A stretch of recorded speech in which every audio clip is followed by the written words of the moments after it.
নদীটা ছিল ওই যে ধান ক্ষেতটা আছে না, ধান ক্ষেতটা ওই যে ছিল, ঠিক আছে নদীতে। এই দেখেন ভাঙ্গা দিছে, দেখেন গাইস কি বলবো, সূর্যটা পানির নিচে কিন্তু উপরে আছে নিচে আছে, দেখেন ভাঙ্গা কি হয়েছে, অবস্থা কিন্তু খারাপ। মানে এটা ছিল 3 কাড়া, মনে হয় না 2.5 কাড়া হইব, ঠিক আছে 8 কাড়া গেছে গা।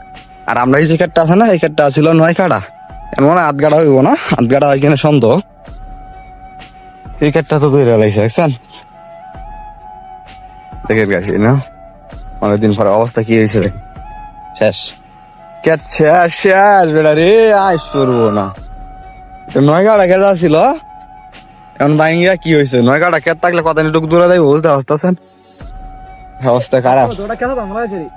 এই ক্ষেতটা আর করণ যেত না সম্ভবত, শেষ। এইটাও করণ যেত না, সব দুইটা, এটা 9 কাড়া, এটা 5 কাড়া ছিল, 4 কাড়া না 5 কাড়া, এটা ওই যে এটা 5 কাড়া ছিল, ওই যে হিন্দিকে গাঙ্গের মাঝখান থেকে এই 7 তারিখা ছিল প্রায়, সবটা শেষ। বীজটা এখান থেকে বীজটা, ও মাই গড কি বলবো গাইস, কিছু বলার নাই।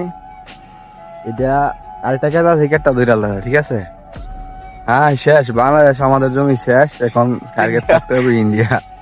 বাংলাদেশের জমি শেষ। আর কাকু যদি ভিডিওটা দেখে দেখো, দেখো ওই যে তোমাদের কি হয়েছে, একদম শেষ, ফিনিশ হয়ে গেছে। দেখো আমি সুন্দরভাবে দেখানোর চেষ্টা করি, এই যে শেষ, দেখছো সুন্দরভাবে দেখাই, এই যে দেখো, দেখো অবস্থা খারাপ। ধান কাটকে তো আস্তে আস্তে জামাই এই লক্ষণ করে আওয়ারটাই তো যাবো, কেন মনে হয় একটা মালদ্বীপের একটা প্রদেশ হয়ে যাবো।